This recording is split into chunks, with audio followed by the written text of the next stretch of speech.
Hei, berkencong tak bong bubolo arudoyong di negar wong kali codi sapa sing gawe ya ngono ya ngono ya ngono ya ngono wae Semar karo Bagong edian blanggen tak kentung dong iki Semar Bapa Semar ki Lurah Semar aku ki putramu putra kakung Bapa Semar yaiku aku Bagong. Marak sowan wonten ngarsanipun Bapa wonten ing wekdal menika ya. Kula nuwun iki kudu ketoki sik. Ngono iki so ketoki iki ya dikeki mic dhewe ben banter ya. Mlebune ya ben apik sura. Padahal sing ketoki iki gur meja. Ngono. Adik iki belajar. Ya Gong piye? Sowanmu nang ngarsaku ki ketok kowe wigati ana wigatine apa kowe sowan nyang aku Bagong? Iya. Rama Semar aku ki sowan marak sowan wonten panjenenganipun Bapak Rama Semar ki Lurah Badranaya wonten wekdal menika nggih sepindhah ngaturaken panuwun dumateng Gusti Allah saengga kita saged pinanggih wonten ing wekdal menika kanthi wilujeng kanthi slamet. Ingkang nomor kalih inggih menika kita sedaya wonten ing wekdal menika pikantuk karahayun inggih menika pikantuk wahyu wahyuning saking Gusti Allah.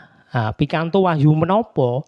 Pikantuk wahyu inggih menika wahyu ingkang kamulyan.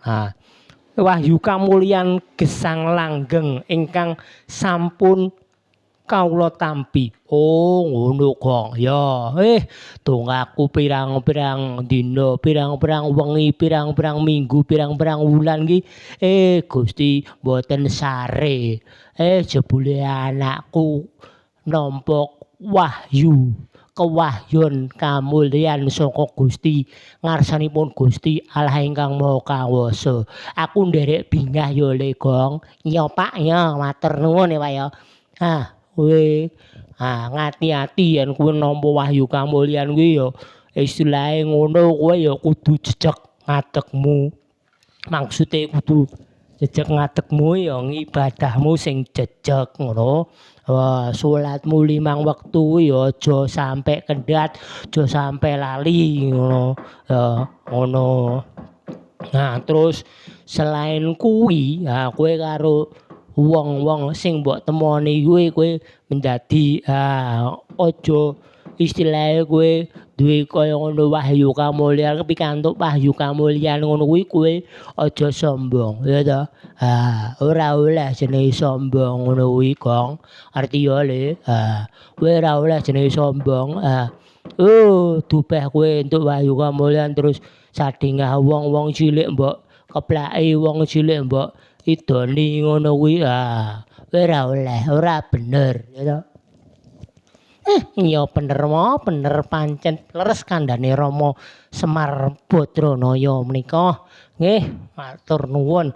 Wahyu kamulyan sampun kula tampi saengga kawula mugi tansah anggenipun kawula gesang menika tansah mulya wonten ing donya dumugi ing akhirat. Saengga sedayanipun inggih menika para sanak para kadang saged ugi inggih menika nampi pikantuk wahyu ingkang kawula tampi menika. Oh ya Gong, ayo bener. Berkencong tak tabong bubala warudoyong kali codhe sapa sing gawe ya ngono Gong. Lole somorante Bagong piye kowe sarapan durung Gong? Aku kok rada gliyeng iki sirahku. Aku mesti rung sarapan esuk mawok Gong. Aduh, angare kok gliyeng kaya ngene Gong. Aduh, batangku kluruk kruk kuk. Durung sarapan aku Gong. piye ngono kuwi. Aduh. Pripun dereng sarapan iki Lur? Oh, kira mau Semar ki malah sing dipikir ki ya malah kaya ngono sarapan ngono kuwi. Ya kusik wong iki jenenge lagi nampa Wahyu Kamulyan kita bahas dulu. Ngono mikir ngono kuwi kendel ora anu to. Jenenge awake dhewe ngono kuwi engko dipikir keri ya to. Engko ora yo enek sing mikir kendile awake dhewe ngono mbok. Jangan kuwatir akan apa yang kamu makan, minum, pakai ya to. Jangan kamu kuatir apa yang kau makan, minum, pakai. Ngono wis pikantuk Wahyu Kamulyan. Oke, manuk mabur wae. Manuk mabur kae. Kae iso notol, iso mangan, iso ngombe ya to. Wis ora usah kuwatir malang uripmu ngono. Iya, kok kowe pinter saiki to, Kong, ngono kuwi. Kowe ora perlu kuwatir marang uripmu. Awake dhewe iki dadi menungso iki lumrahe nindakake apa kang dadi dawuhe Gusti Allah ingkang Maha Kawasa. Ngono, Kong. Kowe nindakake agamamu lan kowe juga aja laku jina. Aja nerak angger-anggering Gusti Allah. Ya to? Ngono, Kong.